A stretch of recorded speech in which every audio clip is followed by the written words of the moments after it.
میرے سب چاہنے والوں کو السلام علیکم۔ رمضان المبارک کے 2 عشرے گزر گئے۔ آج ہم تیسرے عشرے میں قدم رکھ رہے ہیں جس کا نام عشرۂ نجات ہے۔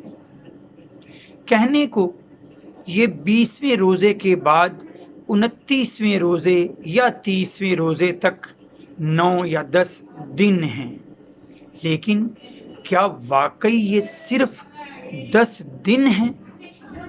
نہیں۔ اگر میں قرآن مجید کو کھولوں، احادیث کا مطالعہ کروں تو یہ صرف 10 دن نہیں نظر آتے۔ قرآن مجید سے ہی پہلے دیکھیے، اللہ تعالیٰ اس رمضان المبارک کے ان آخری 10 دنوں میں جو ایک رات آتی ہے لیلۃ القدر، اس کے بارے میں کیا فرماتے ہیں؟ اول تو یہ کہ یہ رات اتنی قیمتی کہ انا انزلناہ فی لیلۃ القدر، کہ قرآن مجید کا نزول اس رات کو ہوتا ہے۔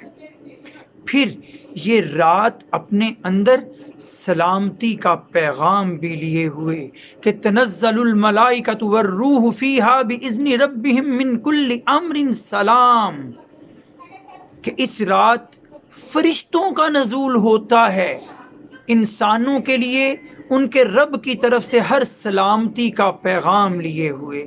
تو ان 10 دنوں میں جس دن بھی، جس رات کو بھی لیلۃ القدر آتی ہو، وہ اپنے اندر سلامتی کا پیغام بھی لیے ہوئے ہے۔ پھر احادیث کی طرف جاؤں تو یہ کیا کوئی مخصوص ایک ہی رات ہے 10 دنوں میں؟ تو یقیناً ہے تو یہ ایک ہی رات لیلۃ القدر، لیکن انسان کی جستجو بڑھے، انسان کے اندر طلب بڑھے، انسان میں نیکی کو حاصل کرنے کی جستجو اور لگن میں کبھی کمی نہ آنے پائے، تو اللہ تعالیٰ نے اپنے رسول حضرت محمد صلی اللہ علیہ وآلہ وسلم کے ذریعے ہمیں بتا دیا کہ اسے ان آخری 10 دنوں کی طاق راتوں میں ڈھونڈو۔ جیسے کہ آج 20ویں روزے کی طاق رات 21ویں، جیسے 22ویں روزے کے دن رات آئے گی 23ویں، جیسے 24ویں روزے کے دن رات آئے گی 25ویں، جیسے 26ویں روزے کی رات آئے گی بعد میں 27ویں، اور 28ویں روزے کو بعد میں رات آئے گی 29ویں۔ تو ان میں سے کوئی ایک رات اگر ہم اللہ کے حضور خود کو پیش کر دیں صدقے نیت سے، تو انہی میں سے ایک قدر والی رات، جسے قرآن سورہ دخان میں مبارک رات لیلۃ المبارکہ کہہ کے بھی پکارتا ہے، یہ ہمیں حاصل ہوگی۔ چلیے، یہ ایک بات ہو گئی کہ یہ بابرکت رات بھی ہے، یہ سلامتی والی رات بھی ہے۔ پھر قرآن کہتا ہے کہ یہ کون سی رات ہے؟ کہ یہ ایسی رات ہے لیلۃ القدر خیر من الف شہر، یہ 1000 مہینے سے بہتر ہے۔ نبی کریم صلی اللہ علیہ وآلہ وسلم سے حدیث موجود سنن ابن ماجہ میں، حدیث کا نمبر 1634، نبی کریم صلی اللہ علیہ وآلہ وسلم فرماتے ہیں کہ تمہیں ایک مہینہ دیا گیا ہے رمضان کا، جس کی ایک رات 1000 مہینے سے بہتر ہے۔ جس نے وہ رات پالی اس نے بھلائی پالی، اور جو اس رات سے محروم رہ گیا تو وہ ساری خیر اور ساری بھلائی سے محروم رہ گیا۔ تو یہ 10 دن اپنے اندر ایک ایسی رات لیے ہوئے کہ جو 1000 مہینے سے بہتر قرار پاتی ہے۔ اور پھر اس کی جستجو اور طلب بھی ہونا چاہیے کہ نبی کریم صلی اللہ علیہ وآلہ وسلم کا معمول کیا ہوتا تھا۔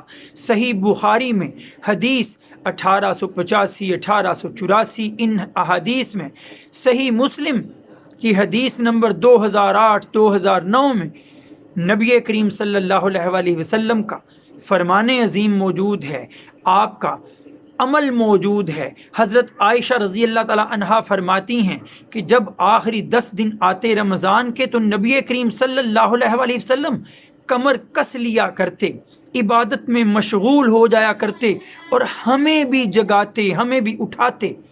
تو ہمیں بھی اہتمام کرنا ہے عبادات کا ان طاق راتوں میں، ہمیں بھی عبادات کا اہتمام کرنا ہے ان 10 دنوں میں، ہمیں بھی اپنے گھر والوں کو بھی ترغیب دینا ہے ان 10 دنوں کی عبادت کی، کہ حضرت عائشہ رضی اللہ تعالی عنہا ہی سے اگر آپ دیکھیں گے تو سنن نسائی میں آپ کو حدیث ملے گی 1336 نمبر، نبی کریم صلی اللہ علیہ وسلم کے بارے میں حضرت عائشہ فرماتی ہیں کہ میں نے نبی کریم صلی اللہ علیہ وسلم کو کبھی ان 10 دنوں کی طاق راتوں کے سوا ایک رات میں قرآن مکمل کرتے نہیں دیکھا، صبح تک اس طرح لگاتار عبادت کرتے نہیں دیکھا۔